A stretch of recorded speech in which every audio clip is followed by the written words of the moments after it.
تعداد ماشاءاللہ اس بار رمضان مدینہ رمضان مکہ گزارنے جا رہی ہے. اللہ آپ کا سفر قبول فرمائے, ہم کو بھی حاضری نصیب فرمائے.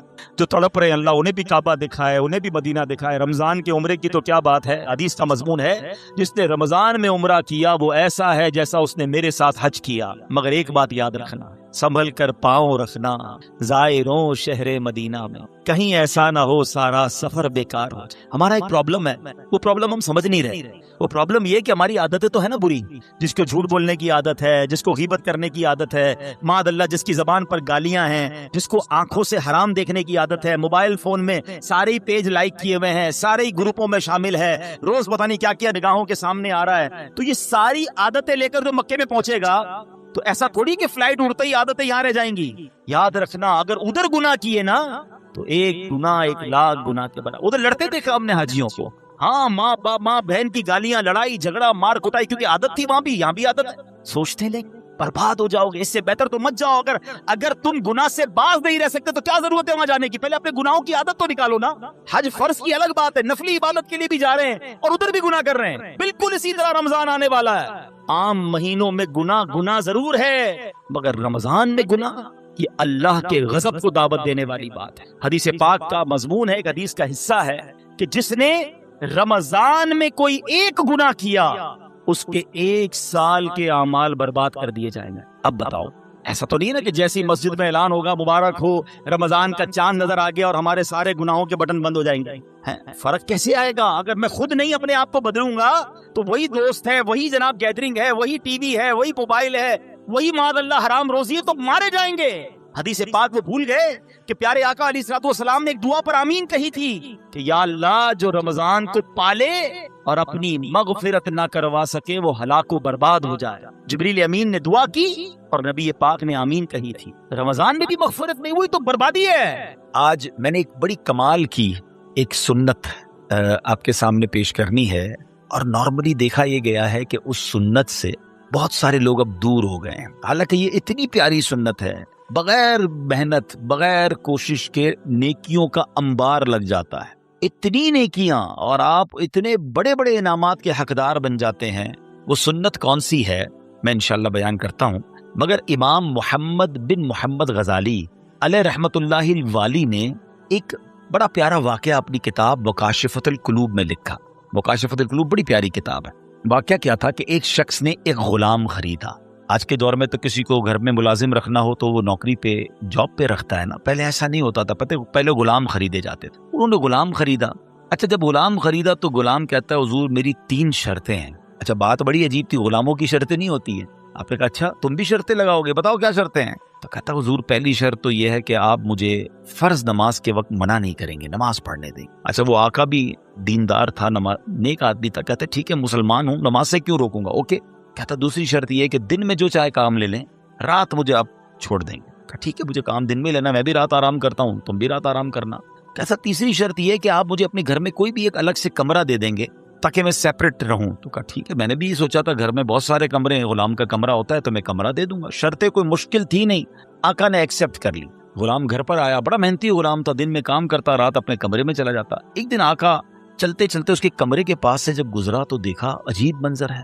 کمرے کی چھت کھلی ہوئی ہے, آسمان سے نور برس رہا ہے, غلام سجدے میں ہے, اللہ کی عبادت کر رہا ہے اور اللہ کو رو رو کر یہ عرض کر رہا ہے کہ میرے مولا میں غلام ہوں, دن میں میری ڈیوٹیز ہیں, اگر یہ کام نہ ہوتا تو میں دن بھی تیری عبادت کرتا, رات بھی تیری عبادت کرتا. آقا بڑا حیران ہوا کہ یہ میرا غلام کیا چیز ہے, ایسی عبادت, ایسا نور اور ایسی گفتگو. اگلی رات ہوئی تو اپنی بیوی کو لیا کہ چلو میں تمہیں ایک منظر دکھاتا ہوں. اپنی زوجہ کو لے کر غلام کے کمرے کے پاس گیا, پھر وہی منظر, چھت کھلی ہوئی ہے, آسمان سے نور برس رہا ہے, غلام سجدے میں وہ ہے اور اللہ سے باتیں ہیں, بڑی کیفیت. جب یہ منظر دیکھا تو وہ میاں بیوی بھی آنسو بہانے لگے, وہ بھی رونے لگے کہ یہ کیسا غلام ہے. صبح ہوئی تو غلام کو آقا نے بلایا اور کہا کہ ہمیں پتہ چل گیا ہے تمہاری رات کی عبادت ہم نے دیکھ لی ہے. تم اللہ سے یہی کہہ رہے تھے نا کہ یا اللہ میں مجبور ہوں, اگر دن میں بھی فارغ ہوتا تو تیری عبادت کرتا, رات میں تو تیری عبادت کرتا ہوں. تو ہم میاں بیوی نے فیصلہ کیا ہے کہ آج کے بعد تم آزاد ہو, جاؤ دن میں بھی عبادت کرو, رات میں بھی اللہ کی عبادت کرو. اچھا ہماری جگہ کوئی ہوتا تو بڑا خوش ہو جاتا کہ چلو یار انعام مل گیا. غلام کو آزاد ہونا بڑی نعمت تھی, مگر وہ غلام دراصل وہ آقا بننے کے قابل تھا، وہی آقا تھا، وہ بڑا کمال کا بندہ تھا۔ وہ پتہ کیا کہتا ہے، جب آقا نے کہا نا مجھے پتہ چل گیا تم رات کیا کرتے ہو اور اس وجہ سے میں تمہیں آزاد کرتا ہوں، تو وہ غلام اللہ کی بارگاہ میں کہتا ہے یا صاحب السر ان السر قد ظہر، اے راز رکھنے والے مولا، اے صاحب راز، راز تو کھل گیا، ولا ارید حیاتی بعد مشتہرا، اے اللہ میں اب راز کھلنے کے بعد زندہ نہیں رہنا چاہتا۔ اور یہ کہا اور اس کی روح نکل گئی، اس زمین پہ باڈی آتی ہے اور وہ انتقال کر جاتا۔ اے میرے پیارے اسلامی بھائی، اب غور کیجئے، اس واقعے سے بہت سارے لیسن ملیں گے۔ جو میں نے کہا تھا نا کہ نبی پاک کی ایک سنت بیان کرنی ہے، وہ سنت کون سی ہے؟ وہ سنت ہے ذکر الہی۔ میرے آقا خوب اللہ کا ذکر کرتے تھے، کتنا ذکر کرتے تھے، آپ کو میں اندازہ کرواتا ہوں، آپ کو اندازہ ہو جائے گا۔ نبی پاک سونے سے پہلے اللہ کا ذکر، جاگنے کے بعد اللہ کا ذکر، کھانے سے پہلے اللہ کا ذکر، کھانے کے بعد اللہ کا ذکر ہے، پیارے آقا گھر سے نکلتے ہوئے اللہ کا ذکر، گھر میں داخل ہوتے ہوئے اللہ کا ذکر، قدم قدم پر اللہ کا ذکر۔ کیسے؟ یہ سب چیزوں کی دعائیں ہیں نا، کھانے سے پہلے کی دعا، کھانے کے بعد کی دعا، پانی پینے سے پہلے کی دعا، پانی پینے کے بعد کی دعا، آئینہ دیکھنے کی دعا، سرما لگانے کی دعا۔ اس کا مطلب کیا ہے؟ دعا کیا ہے؟ ذکر الہی ہے نا، اللہ سے باتیں کرنا ہے نا۔ نبی پاک قدم قدم پر اللہ کو یاد کرتے، سورج گہن کی دعا، چاند گہن کی دعا، بارش برس رہی ہے پھر دعا، بادل گرج رہے ہیں پھر دعا، قدم قدم پر دعائیں، کتنا اللہ کا ذکر کرتے تھے۔ اور آج بتاؤ، پورا دن گزر جاتا ہے، ہم کتنا اللہ کا ذکر کرتے؟ یہ غلام کتنا اللہ کا ذکر کرتا تھا، رات بھر اللہ کی عبادت ہے، اور تمنا کیا ہے؟ مولا دن بھی مل جاتا تو دن بھی تیری عبادت کرتا، دن بھی تجھے یاد کرتا، دن بھی تیرا ذکر کرتا۔ ذکر الہی پر میں انشاءاللہ آگے بات کرتا ہوں، مگر اس واقعے سے ایک اور بڑا کمال کا میسج مل رہا ہے۔ اس غلام کی عبادت لوگوں کو پتہ چل گئی ہے، اس کا راز کھل گیا۔ وہ کہتا ہے مولا اب جینا نہیں ہے، میں تو عبادت تیرے لیے کرتا تھا نا، میں جانتا تھا مالک تو جانتا تھا، اب تو لوگوں کو پتہ چل گیا۔ اب بتائیں ہمارا کیا حال ہے؟ ہم تو عبادت بہت سارے لوگ کرتے ہی اس لیے کہ لوگوں کو پتہ چل جائے، وہ اس لیے کر رہا ہے کہ رب دیکھے اور کوئی نہ دیکھے، اور ہماری اکثریت ان کاموں میں لگی ہوئی ہے کہ دنیا دیکھے میں نے کیا کیا ہے۔ نیکی کر دریا پہ ڈال، بچپن میں سنتے تھے، اب نیکی کر سوشل میڈیا پہ ڈال، جو کرنا ہے لوگوں کو بتانا ہے، جو نیکی ہے سب کو بتانا ہے۔ اپنے دل سے پوچھو نا، کیوں جی چاہتا ہے کہ میری نیکیاں لوگوں کو پتہ چلیں؟ پتہ اخلاص کی تعریف کیا ہے؟ علماء فرماتے ہیں what is the meaning of اخلاص؟ اخلاص اس کو کہتے ہیں کہ بندہ جس طرح اپنے گناہوں کو چھپاتا ہے اس طرح اپنی نیکیوں کو چھپائے۔ بتائیے نا، ہم اس طرح اپنے گناہ، کوئی ہے جو یہاں یہ چاہتا ہو میرے گناہ سب کو پتہ چل جائیں؟ کوئی بھی نہیں چاہتا، مگر نیکی سب کو پتہ چلنی چاہیے۔ نہیں، کچھ نیکیاں تو ایسی کیجئے نا جو فقط میں جانوں، میرا رب جانے۔ میں نیکی کرنے کے بعد مجھے کیوں خیال آتا ہے کہ یار سامنے والے کو پتہ تو چلے میں حاجی ہوں، میں حافظ ہوں، میں نمازی ہوں، میں روزہ دار ہوں، میں نے یہ نیکی کی ہے، میں نے فلاں کام کیا، وائے، کیوں؟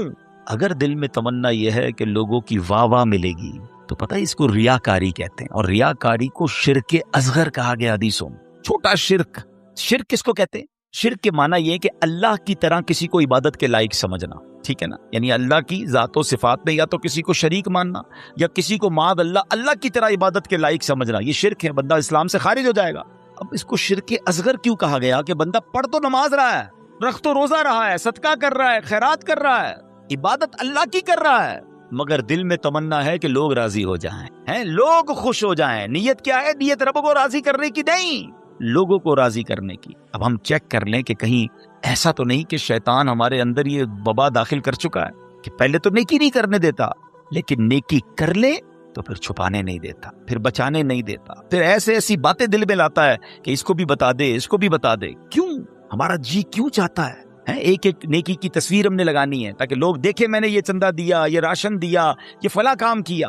میں ویسے آپ کے دل کے دروازے پر دستک دیتے ہوئے ایک سوال کرنا چاہتا ہوں کہ ذرا یہ تو چیک کیجئے، یہ میرے لیے بھی سوال ہے، یہ آپ کے لیے بھی ہے، کہ ہماری ایسی کتنی نیکیاں ہیں جو صرف میں جانوں اور میرا رب جانے؟ اپنے آپ سے پوچھئے گا، اکیلے میں پوچھئے کہ ایسا کیا میں نے کیا ہے نیکی کا کام جو اور کسی کو نہیں پتا، میں جانوں اور میرا رب جانے۔ آپ کو پتہ ہے پہلے کے زمانے کے کچھ بزرگان دین ایسے ہوتے تھے کہ وہ غریبوں کی مدد کرتے تھے، مگر ان غریبوں کو بھی پتہ نہیں چلتا تھا کون مدد کر رہا ہے۔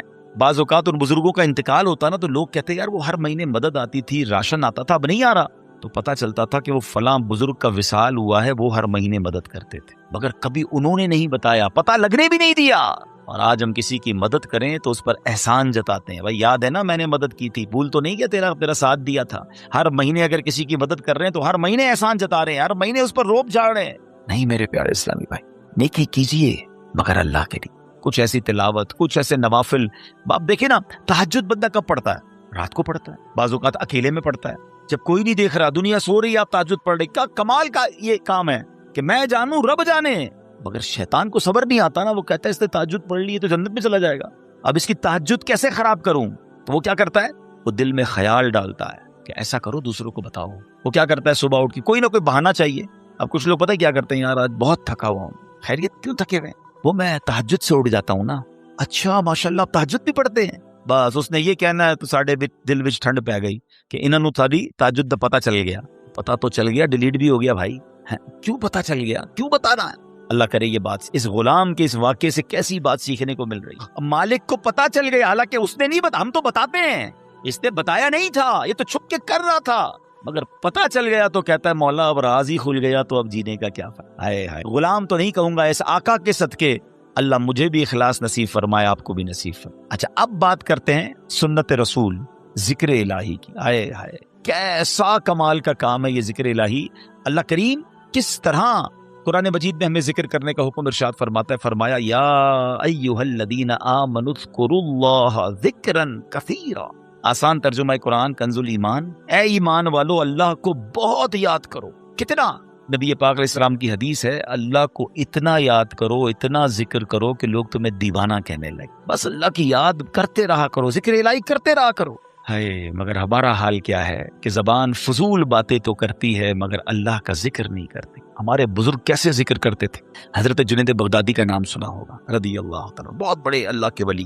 آپ کے بارے میں آتا ہے کہ آپ اتنا ذکر الہی کرتے تھے, ایک بار نائی کی دکان پر گئے مونچھیں ترشوانے کی, تو نائی کہتا ہے حضرت تھوڑی دیر خاموش ہو جائیں ورنہ آپ کی ہونٹ پہ کٹ لگ جائے گا, میں مونچھیں کاٹ رہا ہوں آپ ذکر کر رہے ہیں.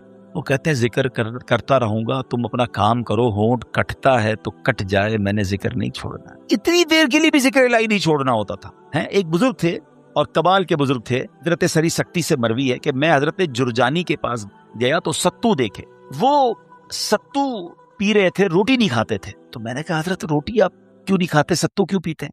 وہ کہتے ہیں میں نے کیلکولیشن کی, روٹی کھانے میں اور ستو کھانے میں 90 تسبیحات کا فرق ہے. میں اگر ستو پیتا ہوں تو پیٹ پھر بھی بھر جاتا ہے, مگر میں روٹی کھاتا ہوں تو ٹائم زیادہ لگتا ہے. 90 تسبیحات میں زیادہ پڑھ لیتا ہوں, اس لیے 40 سال ہو گئے میں نے روٹی نہیں کھائی ہے. یار کمال لوگ تھے, نیک تھے, پرہیزگار تھے, نیکیوں کا انبار تھا, مگر اور نیکیاں چاہیے. کیوں؟ ان کو پتا تھا نا اجر کیا ہے. آپ کو پتا ہے ذکر الہی کا اجر کیا ہے؟ ذرا مل کر کہیے سبحان اللہ, الحمدللہ, اللہ اکبر. کتنی دیر لگی؟ 10 سیکنڈ. مشکل سے 3 جملے کہے 10 سیکنڈز, ٹھیک ہے. 10 سیکنڈ میں آپ دنیا میں کیا کما سکتے ہیں؟ بغیر کھڑے ہوئے, بغیر پسینہ بہائے, بغیر کوشش کیے, بیٹھے بیٹھے 10 سیکنڈ میں 3 جملے کہے, کیا کمایا پتا ہے آپ نے؟ میرے نبی علیہ السلام کے سچے وعدے ہیں, جو ایک بار سبحان اللہ کہے جنت میں درخت لگا دیا جاتا, ایک بار اللہ اکبر کہے جنت میں درخت, ایک بار لا الہ الا اللہ کہے جنت میں درخت. مجھے بتاؤ تو صحیح کتنی دیر لگتی ہے؟ آپ نے بیٹھے بیٹھے 3 جنت میں درخت لگا لیے. اچھا یہ تو چونکہ نبی پاک کی حدیث ہے, ہمیں عمل کرنا چاہیے, لیکن دنیاوی اسکیم ہو تو آج اگر اعلان کر دوں کہ بھائی یہ فیضان مدینہ میں آپ سب بیٹھ جائیں, آج فجر تک جو جتنی بار سبحان اللہ کہے گا اتنے 1000 روپے ملیں گے. بندہ کہے گا حضرت فجر تک کیوں آپ کہیں, 2-3 دن بیٹھ جاتے ہیں, موبائل بند, تسبیح ہاتھ میں, ہر سبحان اللہ پر 1000 روپے, 100 سبحان اللہ پہ لاکھ روپے. اوئے ہوئے آج تو امیر کروڑ پتی ہو کے جاؤں گا. مجھے سچ بتاؤ, سبحان اللہ کہنے پر 1000 روپے زیادہ قیمتی ہیں, یا میرے آقا فرما رہے ہیں کہ اس کے لیے جنت میں درخت لگ جاتا ہے؟ تو پھر کیوں نہ ہم جنت میں درخت لگانے کا سامان کریں, ہم کیوں نہ اللہ کو راضی کرنے کا اور اپنے لیے آخرت کا سامان کریں. اور ذکر والے کتنے اللہ کو پسند ہیں. ایک بڑی کمال کی حدیث ہے, حضرت سہل بن معاذ رضی اللہ تعالیٰ عنہ اپنے والد صاحب سے روایت کرتے ہیں کہ ایک مرتبہ محفل نور سجی ہوئی تھی, رسول اکرم صلی اللہ تعالیٰ علیہ وسلم کے ساتھ صحابہ کرام بھی تھے. ایک صحابی نے حضور سے عرض کی کہ حضور یہ بتائیے کہ جہاد میں سب سے عظمت والا زیادہ کون ہے؟ جہاد کرنے والے تو بہت سارے ہیں نا, بہت سارے صحابہ لڑتے تھے اللہ کی راہ میں, تو حضور ان میں سب سے زیادہ عظمت والا کون ہے؟ تو پیارے آقا نے فرمایا اکثرہم للہ ذکرن, یعنی جو اللہ پاک کا کثرت سے ذکر کرتا ہے وہ زیادہ عظمت والا. اب بات سمجھ رہے, یعنی سب جہاد کرنے والے کمال کے ہیں, مگر ان میں جو ٹاپ پہ ہے جو سب سے زیادہ ذکر کرتا ہے. اب صحابی کہتے ہیں حضور روزہ داروں میں سب سے زیادہ عظمت والا کون ہے؟ روزہ دار تو لاکھوں کروڑوں مسلمان روزہ رکھتے ہیں. آقا فرماتے ہیں ان میں سب سے زیادہ اللہ کا ذکر کرنے والا سب سے عظمت والا ہے. سال بن معاذ فرماتے وہ صحابی اسی طرح سوال کرتے رہے کہ حضور نمازیوں میں سب سے زیادہ افضل کون ہے؟ یا رسول اللہ زکوٰۃ دینے والوں میں سب سے زیادہ عظمت والا کون ہے؟ ایک ایک عبادت کا سوال کرتے رہے. آقا سب کے جواب میں یہ فرماتے رہے اکثرہم للہ ذکرن، یعنی جو اللہ پاک کا ذکر کثرت سے کرتا ہے وہ اس کیٹیگری میں ان لوگوں میں سب سے زیادہ افضل اور عظمت والا ہے. اب حضرت ابو بکر صدیق رضی اللہ تعالیٰ عنہ بھی حاضر تھے، حضرت عمر فاروق بھی موجود تھے. ابو بکر صدیق رضی اللہ تعالیٰ عنہ جو مسلمانوں کے پہلے خلیفہ ہیں، وہ حضرت عمر سے کہتے ہیں اے عمر یوں تو ذکر الہی کرنے والے ساری بھلائیاں لے گئے. تو نبی پاک نے جب یہ سنا تو کہا ہاں اے ابو بکر بات ایسی ہی ہے، جو ذکر اللہ کی کثرت کرتا ہے وہ ساری بھلائیاں ہی سمیٹ لیتا. یعنی ٹاپ آف دا لیول اگر کچھ لوگ ہیں تو وہ کون ہیں؟ وہ ذکر الہی کرنے والے ہیں. اے میرے پیارے اسلامی بھائیوں، اب ہمیں یہ غور کرنا ہے کہ ہم کتنا ذکر کرتے ہیں، ہماری زبان پر کتنا ذکر ہوتا ہے. حضرت معاذ بن جبل رضی اللہ تعالیٰ عنہ کہتے ہیں میری نبی پاک علیہ الصلوۃ والسلام سے ان کی ظاہری حیات میں جو آخری ملاقات ہوئی نا، تو میں نے نبی پاک سے کہا حضور مجھے کوئی نصیحت فرما دی. تو پیارے آقا علیہ الصلوۃ والسلام سے کہتے ہیں حضور کون سا عمل اللہ کی بارگاہ میں سب سے بہتر اور سب سے زیادہ قرب حاصل کرنے والا؟ تو پیارے آقا علیہ السلام نے فرمایا اے معاذ تمہیں موت اس حال میں آئے کہ تمہاری زبان ذکر اللہ سے تر ہو، سب سے افضل عمل. ٹھیک ہے نا. مفتی احمد خان نعیمی اس کے تحت فرماتے ہیں کہ اس کا مطلب یہ ہے کہ بندہ پورا دن کچھ نہ کچھ اللہ کا ذکر مختلف انداز سے کرتا رہے. موت کے آنے کا تو پتہ نہیں نا، ملک الموت تو کبھی بھی آ سکتے ہیں. تو وہ جب بھی میری روح قبض کرنے آئے میں اللہ کی یاد میں ہوں، اللہ کے ذکر میں ہوں، عبادت میں ہوں. اللہ اکبر. اب ذرا غور کریں جن کا پورا دن گزرتا ہے اور زبان پر ذکر الہی نہیں ہوتا. نبی پاک علیہ السلام نے فرمایا کہ جس کا آخری کلام لا الہ الا اللہ ہوگا دخل الجنہ، وہ جنت میں داخل ہو جائے. اچھا چاہتے سب ہیں. اب اگر میں سوال کروں گا جواب مجھے نہ دیں، اپنے آپ کو دے دیں. آج پورے دن میں کتنی بار کلمہ پڑھا ہے؟ اچھا پورے ہفتے میں کتنی بار کلمہ پاک پڑھا ہے؟ مہینہ پورا گزر گیا کتنی بار کلمہ پاک پڑھا ہے؟ اب حال دیکھ لیں. مرتے وقت سب کو کلمہ چاہیے، زندگی میں پڑھنے کے لیے تیار کوئی نہیں ہے. ایسا نہ کریں. یہ افضل الذکر ہے، سب سے افضل ذکر. حدیث میں فرمایا افضل الذکر لا الہ الا اللہ. اور یہی بات نبی پاک نے فرمائی نا کہ تمہاری آخری جو الفاظ ہوں زبان پر اے معاذ وہ اللہ کا ذکر ہو. یہ اللہ کی بارگاہ میں سب سے زیادہ قرب دلانے والا عمل ہے. اب علماء نے اسے بڑی آسانی کر دی ہے. ہاں اب ذرا غور سے سنیے گا. اب ذکر اللہ کی مختلف صورتیں ہیں، ایسا نہیں بالکل یقیناً اللہ کا ذکر اللہ اللہ اللہ سبحان اللہ لا الہ الا اللہ اللہ اکبر سبحان اللہ و بحمدہ سبحان اللہ العظیم یا رحمانو یا رحیمو یا سلامو، یہ سارے اللہ کے ذکر ہیں. مختلف اللہ کے نام لیتے رہیں. اللہ کی یاد میں جتنا ذکر کریں گے یہ ذکر باللسان ہے، یہ زبان سے ذکر ہے. مگر ذکر کی اور بھی صورتیں ہیں. آئے ہائے علماء فرماتے ہیں کہ اللہ کی نعمتوں کے بارے میں غور و فکر کرنا بھی ذکر اللہ ہے. بندہ سوچتا رہے کہ اس رب نے کائنات کیسے بنائی ہے، کیسی قدرت والا میرا رب ہے. قدرت کے نظارے دیکھ رہا ہے مگر نیت یہ ہے کہ اللہ کی کبریائی اور اللہ کی شان و عظمت دل میں پڑ رہی ہے کہ میرا مالک ایسے عظیم پہاڑ بنانے والا، وہ رب کریم اتنی خوبصورت دنیا بنانے والا ہے، تو وہ خالق و مالک کیسی عظمت والا ہوگا. اس نظر سے اگر دنیا کے نظارے دیکھ رہے ہیں تو اللہ اکبر. علماء کہتے ہیں یہ آنکھ کا ذکر ہے. اچھا پھر آگے فرمایا دل میں ہے، بندہ تنہا بیٹھا ہے اور اللہ کو یاد کر رہا ہے، اللہ کی کبریائی اور اس کی عظمت و شان کو یاد کر رہا ہے، اللہ کو دل ہی دل میں پکار رہا ہے.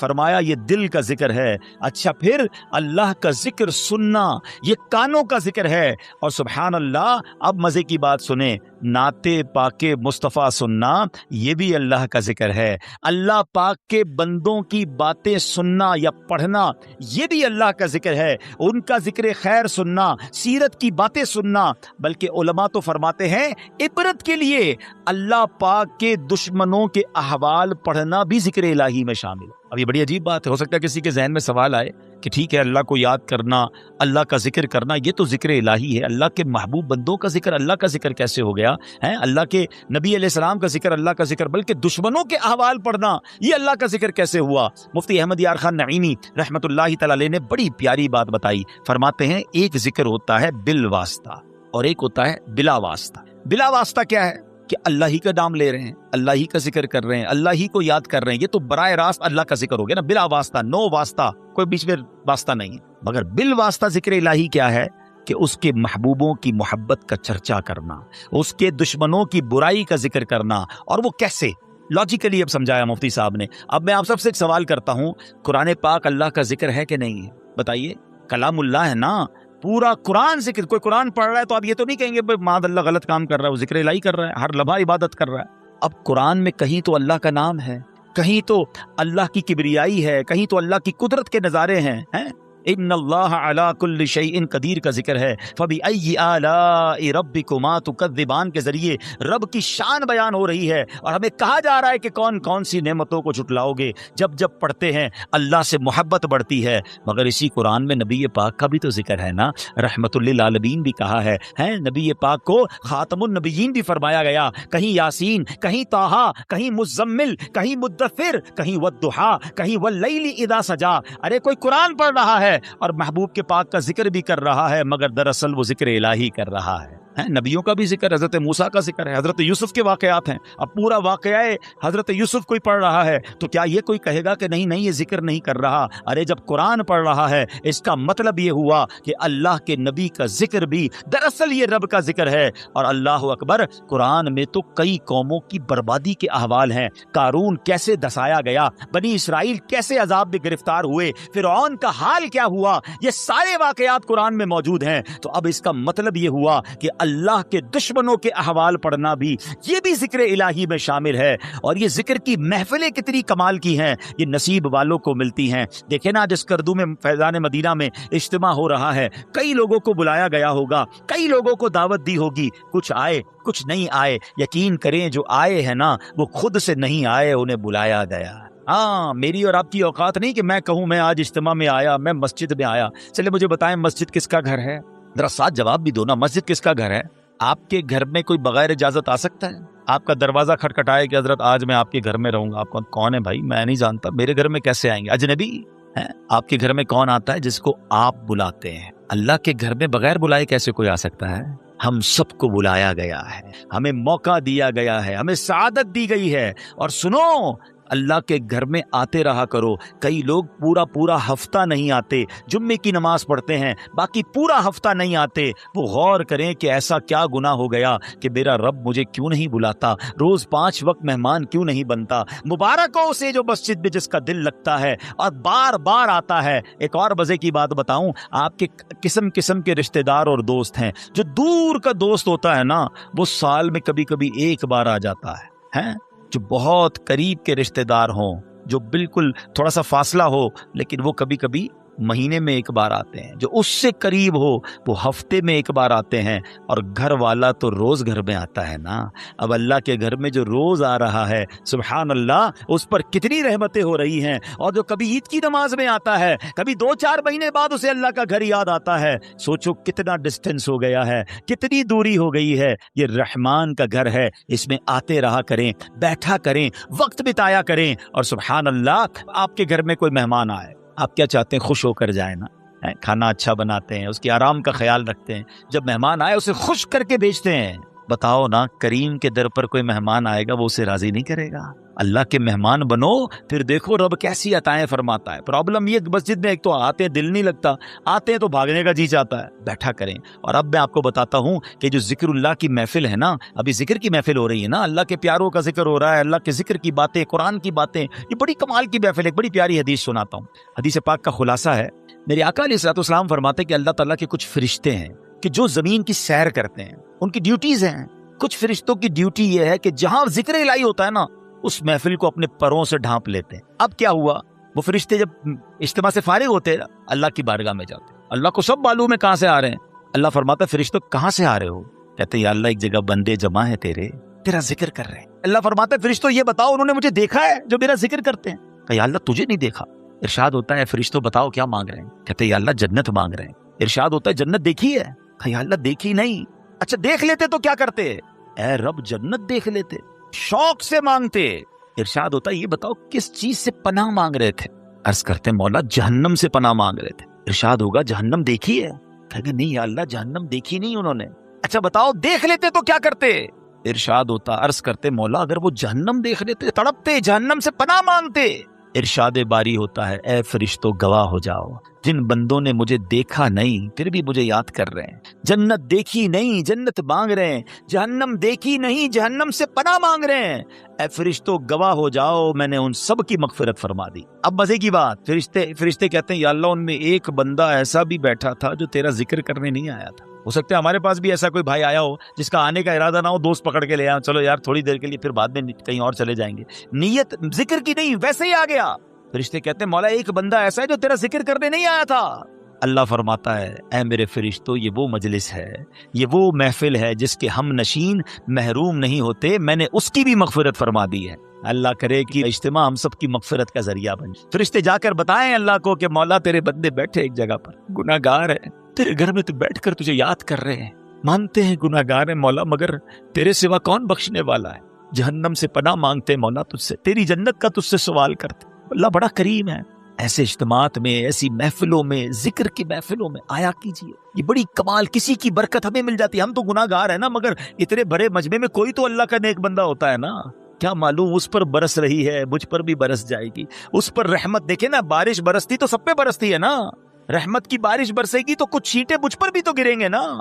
برستا نہیں دیکھ کر ابر رحمت، بدوں پر بھی برسا دے برسانے والے. مگر آج حال برا پتہ ہے کیا ہے، لوگ اس طرح کی محفلوں میں تو نہیں آتے، بری محفلوں میں بڑے شوق سے جاتے ہیں. کہیں شراب کی محفل، کہیں جوئے کی محفل، کہیں بے حیائی کی محفل. اچھا جب ان کو کہو کہ بھائی نہ جاؤ، یہ نوجوان بیٹھے ہیں، تو وہ کہتے ہیں میں کون سا شراب پیتا ہوں، میں تو صرف بیٹھتا ہوں، میں کون سا جوا کھیلتا ہوں، میں تو بیٹھتا ہوں.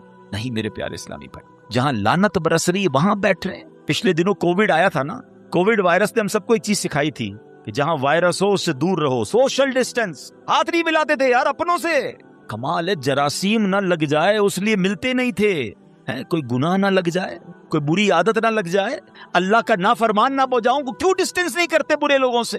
عقل مند لوگ بیٹھے ہیں، اگر کسی عمارت میں گراؤنڈ فلور پر آگ لگ جائے تو کیا فرسٹ اور سیکنڈ فلور والے آرام سے بیٹھیں گے یار نیچے لگی ہے میں تو اوپر ہوں؟ کیا کریں گے، فوراً بلڈنگ خالی کریں گے نا یار، یہ اوپر بھی آ سکتی ہے. آس پاس کے گھر بھی خالی کرا لیے جاتے ہیں. وائے کیوں؟ کہ یار آگ لگی ہے بچنا دور ہو جاؤ. جہاں جہنم کی آگ لگی ہے وہاں بیٹھے اور آپ کو پرواہ ہی نہیں ہے کہ یار میں اس کی وجہ سے برا بن سکتا ہوں. بچپن سے جملہ آپ نے سنا ہوگا، اچھے کی صحبت تجھے اچھا بنا دے گی، برے کی صحبت تجھے برا بنا دے گی. لیکن بری صحبتیں مزہ بڑی دیتی ہیں. لوگ کہتے ہیں یار بڑا مزہ آتا، ہم بیٹھتے ہیں، ہم غلط کام نہیں کرتے. آپ یقین کریں یہ بری صحبتیں ہی ہیں جو بندے کو برباد کرتی ہیں.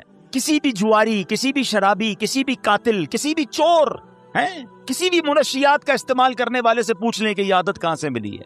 99.99 بلکہ 100% آپ کو جواب یہی ملے گا، یار دوست برے مل گئے تھے انہوں نے لگا دی. کوئی آ کے یہ نہیں بتائے گا کہ یار ایک دن برتھ ڈے تھی میری، سالگرہ تھی اور ابو نے لا کے چرس کی سگریٹ دی تھی، بیٹا پی لو، یا پستول لو جا کے چوری شروع کرو. ماں باپ نہیں، گھر سے نہیں ملتی بری عادتیں، برے دوستوں سے ملتی ہیں. تو جب ساری دنیا کے برے لوگ بنے ہی دوستوں سے ہیں، اور میں برا دوست چھوڑتا نہیں، کہتا نہیں میں بڑا طاقتور، مجھے کچھ نہیں ہوگا، آج نہیں ہوگا کل ہو جائے گا. برے کی صحبت دل پر اثر ڈالتی ہے. خوبصورت شعر ہے نا، بھلے بندے دی صحبت یاروں، جویں دکان تاراں، سودا بھاوے ملے نہ لئیے، ہلے آن ہزاراں. کہتے بھلے بندے کی صحبت ایسی ہے جیسے عطر والے کی دکان ہے، خرچہ کرو نہ کرو خوشبو فری میں مل جاتی ہے. جب بھی عطر کی دکان میں جائیں خوشبو، پہلے تو خوشبو ہی آ جاتی ہے اور پھر اس کے بعد چھوٹا موٹا سیمپل بھی فری میں آ جاتا ہے. کوئی پیسے خرچ نہیں ہوئے، فائدہ ہوا. یہ بھلے بندے کی صحبت کہ نیک کی صحبت میں بیٹھو گے نا، کچھ ملے نہ ملے گناہ سے تو بچ رہے ہیں. جو اس پر نعمت رحمت برس رہی ہے مجھ پر بھی 2 چھینٹے برس جائیں گے. تو اچھی صحبت آلویز بینیفیشل ہے. مگر آگے کیا کہتے ہیں، برے بدے دی صحبت یاروں، جویں دکان لوہاراں، کپڑے پاویں کچھ کچھ پئیے، چنگا پین ہزاراں. کہتے برے بندے کی صحبت ایسی جیسے لوہار کی دکان. لوہار کی دکان میں جائیں تو کیا ہوگا، کپڑے کتنے بھی بچا لو کوئی نہ کوئی چنگاری سوراخ کر دے گی. اچھا سوراخ نہیں کرے گی تو بدبو تو ہو ہی جائے گی کپڑے میں، کیونکہ دھواں بڑا نکلتا ہے. تو یہی برے بندے کی صحبت ہے، تمہارے اعمال کردار کو وہ بکھیر دے گی، خراب کر سکتی ہے. تو اپنی صحبتوں کو چینج کیجئے، ذکر الہی کی کثرت کیجئے. ذکر الہی دلوں کو صاف کرتا ہے. کئی لوگ کہتے چین نہیں ہے، سکون نہیں ہے، ٹینشن بڑی ہے. اب بتاؤ کوئی سکون شراب میں ڈھونڈتا ہے، معاذ اللہ کوئی بری محفلوں میں ڈھونڈ رہا ہے. آؤ قرآن سے پوچھتے ہیں، اے رب کے کلام ہمیں بتا سکون کہاں ہے. قرآن فرماتا ہے الا بذکر اللہ تطمئن القلوب، بے شک اللہ کے ذکر میں دلوں کا چین ہے. تو کرے نا ذکر، چین سکون، آپ ریلیکس ہو جائیں گے. مگر جو زبان ذکر ہی نہیں کر رہی، کہہ رہی ٹینشن بھی دور نہیں ہو رہے. بھائی دل مجھے کس نے بنایا ہے ذرا بتائیے، کس نے بنایا؟ دل کس نے بنایا؟ سکون کون بتائے گا کہاں سے ملے گا؟ جس نے بنایا وہ بتائے گا نا. اللہ فرما رہا ہے دلوں کا چین میرے ذکر میں ہے، اور ہم سکون کہیں اور ڈھونڈ رہے ہیں. ارے جب رب نے بتا دیا تو ذکر کر لو، سکون مل جائے گا. اور یہ جو نبی پاک نے حضرت معاذ سے فرمایا کہ معاذ تمہیں موت اس حال میں آئے کہ تم اللہ کی ذکر سے تمہارا زبان تر ہو، تم حالت ذکر میں ہو. اب علماء نے بڑا پیارا طریقہ بتایا. جو 5 وقت کا نمازی ہوتا ہے وہ نماز کے لیے تیاری کر رہا ہوتا ہے، وضو کر رہا ہوتا ہے، نماز کے لیے جا رہا ہوتا ہے، نماز پڑھتا ہے، نماز سے آ رہا ہوتا ہے، تو 5 ٹائم تو اس کا دن کا اچھا خاصا حصہ نماز کی تیاری، نماز سے واپسی، نماز پڑھنے میں گزر گیا ہے. اب ظہر سے عصر اور عشاء سے فجر، یہ بڑا گیپ ہے نا.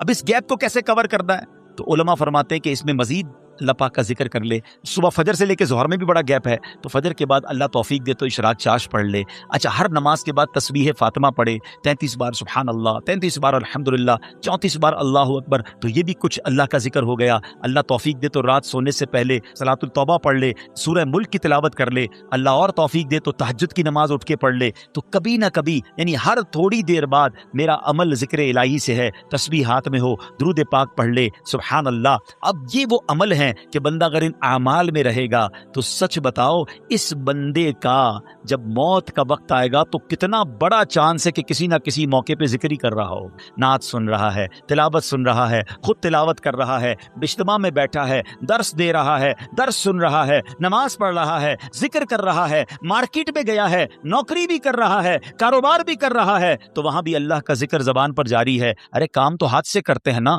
کیا ذکر الہی نہیں کر سکتے؟ مسلمانوں کی خیر خواہی کریں، مسلمانوں کی بھلائی والے کام کریں، حلال کمانا بھی عبادت ہے. تو کہیں نہ کہیں عبادت میں مصروف ہوگا، جب بھی موت آئے گی انشاءاللہ اچھے حالت میں آ جائے گی.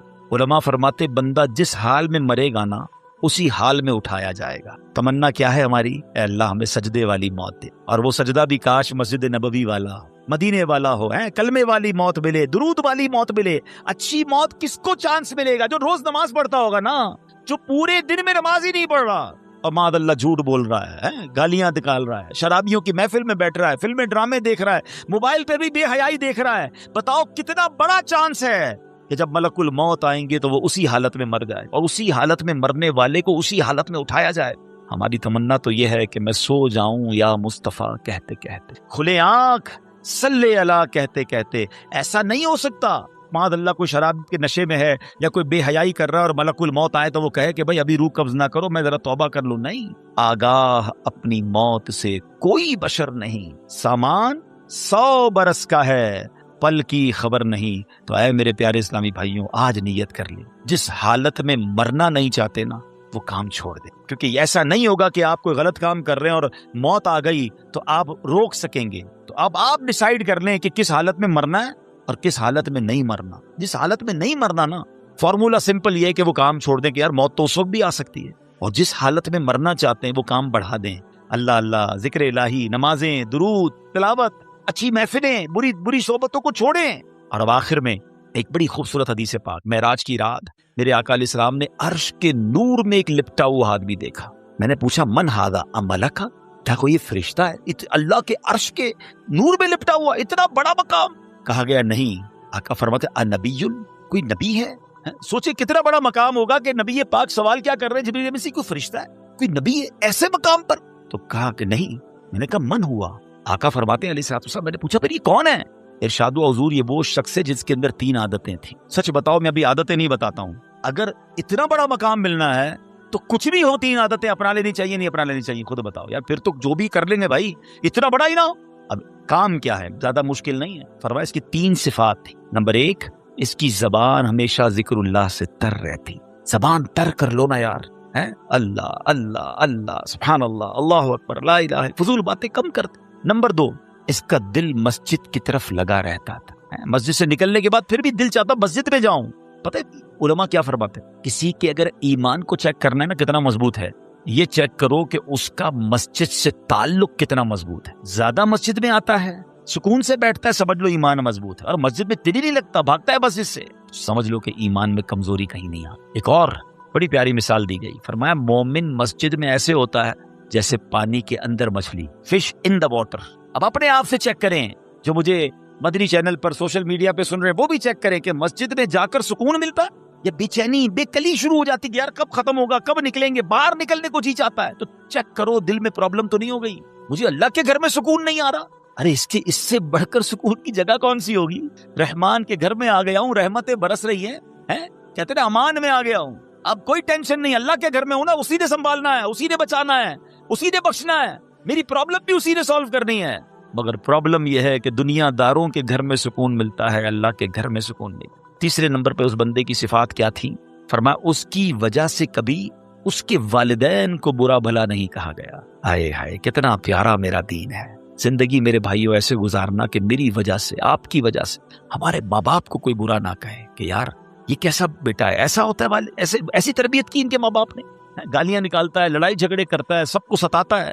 نہیں، اللہ کرے ایسی زندگی گزاروں کہ مجھے دیکھ کر کوئی کہے کہ سبحان اللہ، والد نے کیا بیٹا تیار کیا ہے، ماں باپ نے کیا تربیت کی، اللہ ان کے والدین کو سلامت رکھے کہ ایسا تحفہ امت کو دے کر گئے۔ ایسا بننا ہے مجھے اور آپ کو کہ میری وجہ سے کتنا برا بیٹا ہے وہ، کتنی بری اولاد ہے وہ کہ جس کی وجہ سے اس کے والدین کو برا بھلا کہا جائے۔ اور آج کہا جاتا ہے کہ جو لوگ لوگوں کو ستاتے ہیں، تنگ کرتے ہیں، ٹینشن دیتے ہیں، لوگ کہتے ہیں یار یہ کیسی تربیت کی ان کے والدین نے۔ اور ماں باپ اگر قبر میں ہیں، سچ بتاؤ کتنا دکھ ہوتا ہوگا اس بچے کی وجہ سے کہ بیٹا دنیا میں ایسے کام کر رہا ہے کہ لوگ ہمارے بارے میں بری بات کر رہے ہیں۔ ارے میں تو اپنے ماں باپ کے لیے دعاؤں کا سبب بنوں، لوگ مجھے دیکھ کر میرے ماں باپ کو دعائیں دیں، کتنی روح خوش ہوگی ان کی کہ سبحان اللہ میرا بیٹا میری بیٹی ایسی کہ اسے دیکھ کر لوگ ماں باپ کو قبرستان جاتے ہیں۔ ایسے بھی دیکھے ہم نے ماشاءاللہ ایسے علماء اور ایسے نیک لوگ کہ جنہوں نے ایسے دین کے کام کیے کہ لوگ ان کی خدمات کو دیکھ کر ان کے والدین کی قبر پر جا کر دعا کرتے۔ کیوں کہ ایسی اولاد دی امت کو۔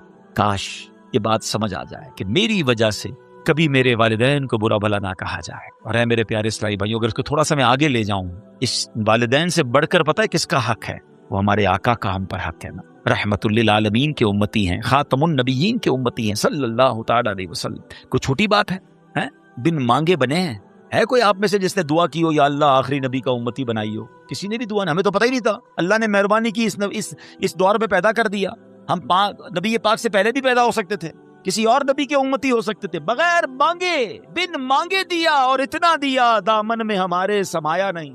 آقا علیہ السلام کا امتی ہونا، نبی پاک کی امت میں شامل ہونے کے لیے انبیاء تمنا کرتے تھے، اور مجھ جیسے گناہگار کو بنا دیا۔ اور آقا کیسے کہ پیدا ہوتے وقت یاد رکھا، معراج میں یاد رکھا، قبر میں اتارتے وقت یاد رکھا، اور بیشر میں بھی یاد رکھیں گے۔ دعائیں کرتے رہے امت کے لیے، آنسو بہاتے رہے ہم گناہگاروں کے لیے۔ ایسے نبی علیہ السلام کا امتی without any struggle, without any asking, مانگا بھی نہیں اور بنا دیا۔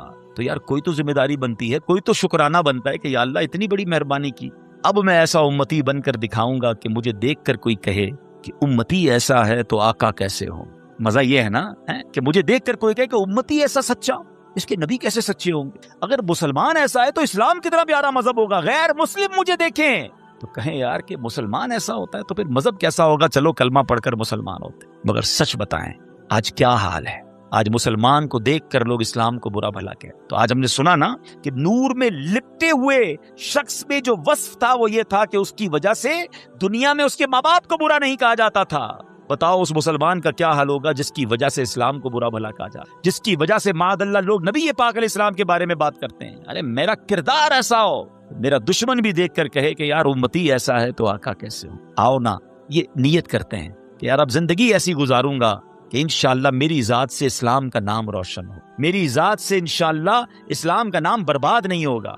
اب بالکل اسی طرح یہ وطن بھی اللہ نے بڑی نعمت دی ہے، یہ بھی نیت کر لو کہ میری وجہ سے میرے وطن کا نام بھی خراب نہیں ہو۔ بڑی تکلیف ہوتی ہے جب لوگ پاکستان کے خلاف بات کرتے ہیں۔ ہم نے دیکھا ہے، بیرون ملک جاتا ہوں اور وہاں جا کر جب بتاتے ہیں نا کہ فراڈ کے کاموں میں، چیٹنگ کے کاموں میں، منشیات کے کاموں میں، دھوکے کے اور بہت سارے کاموں میں پاکستانی ملوث ہیں، پکڑے جاتے ہیں، جیل میں جاتے ہیں، ان کی وجہ سے ویزا مشکل ہو جاتے ہیں، ان کی وجہ سے دنیا بھر کے پاکستانیوں کو پرابلم آتی ہے، کسی ویزا پہ جاتے ہیں وہاں جا کے بھیک مانگتے ہیں۔ بڑی تکلیف ہوتی ہے یار کہ یار ہمارے وطن کے چند لوگوں کی وجہ سے پورا وطن بدنام ہو گیا۔ اور پاکستان میں بھی یہی حال ہے، لوگ ملاوٹ کرتے ہیں، لوگ جھوٹ بولتے ہیں، ڈر لگتا ہے مسلمان کو امانت دیتے میں، ڈر لگتا ہے کہ پتہ نہیں واپس دے گا کہ نہیں، ادھار مال دوں گا پیسے آئیں گے کہ نہیں آئیں گے۔ تف نہیں ہے یار، اس نبی کا امتی ہوں کہ جس کو کفار بھی امین اور صادق کہتے تھے، صادق اور امین آقا کا امتی ہو کر امانت دار نہیں ہے، لوگ ڈرتے ہیں ہم سے کام کرنے میں۔ کیسا امتی؟ منہ نہیں دکھانا نبی پاک کو قیامت کے دن؟ ارے ایسے بنو نا کہ لوگ کہیں کہ یار اس کی زبان ختم، اس نے کہہ دیا فنش، یہ نبی پاک کا سچا امتی ہے۔ کیا یہ میری اور آپ کی ذمہ داری نہیں بنتی ہے؟ آج ہمارے وطن کی پروڈکٹ لوگ نہیں خریدتے، بلکہ ہم خود اپنے وطن کی یا مسلمان ملک کی دوائی لینے میں ڈر رہے ہوتے ہیں کہ یار پتہ نہیں ملاوٹ نہ ہو، باہر سے منگوا لو۔ یہ اتنا بڑا چانٹا ہے ہمارے منہ پر کہ مسلمان تو ایسا نہیں تھا، اسلام تو یہ نہیں تھا۔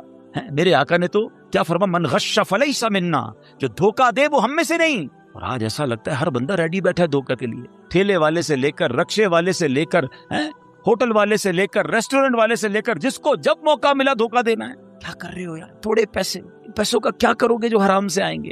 تکلیف کتنی ملتی ہے اس مسلمان کو جس کو دھوکہ ملتا ہے، اور اللہ کتنا ناراض ہوتا ہے۔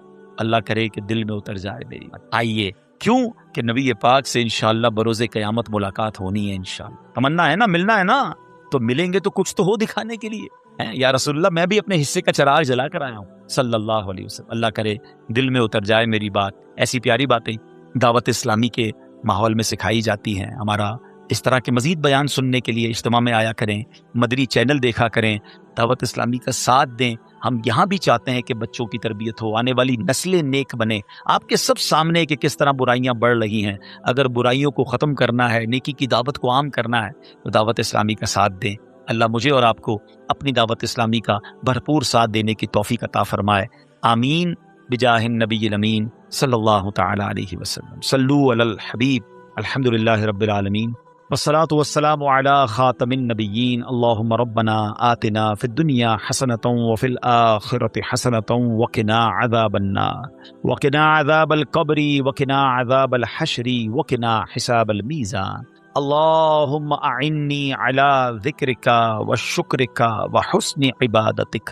اے رب کریم، ہم سب کا جمع ہونا اپنی بارگاہ میں قبول فرما، ہم سب کے تمام صغیرہ کبیرہ گناہوں کو معاف فرما، ہماری، ہمارے ماں باپ کی، نبی پاک علیہ السلام کی ساری امت کی بخشش فرما۔ اے اللہ ہمیں نیک بنا دے، پرہیزگار بنا دے، والدین کا فرما بردار اور سچا عاشق رسول بنا دے۔ اے کریم تیرے خزانوں میں کمی نہیں، ہماری دنیا بھی اچھی کر دے، ہماری آخرت بھی اچھی کر دے۔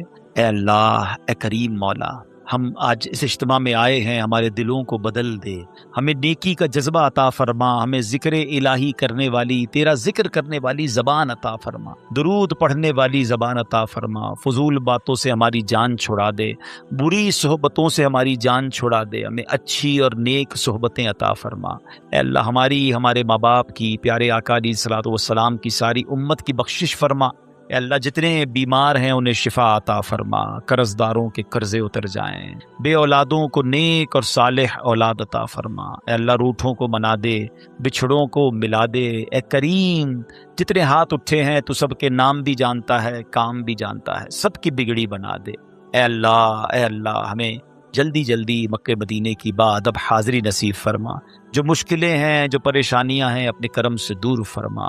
ربنا تقبل منا انک انت السمیع العلیم وتب علینا یا مولانا انک انت التواب الرحیم ببرکۃ ان اللہ وملائکتہ یصلون علی النبی یا ایھا الذین آمنوا صلوا علیہ وسلموا تسلیما صلی اللہ علی النبی الامی وآلہ صلی اللہ علیہ وسلم۔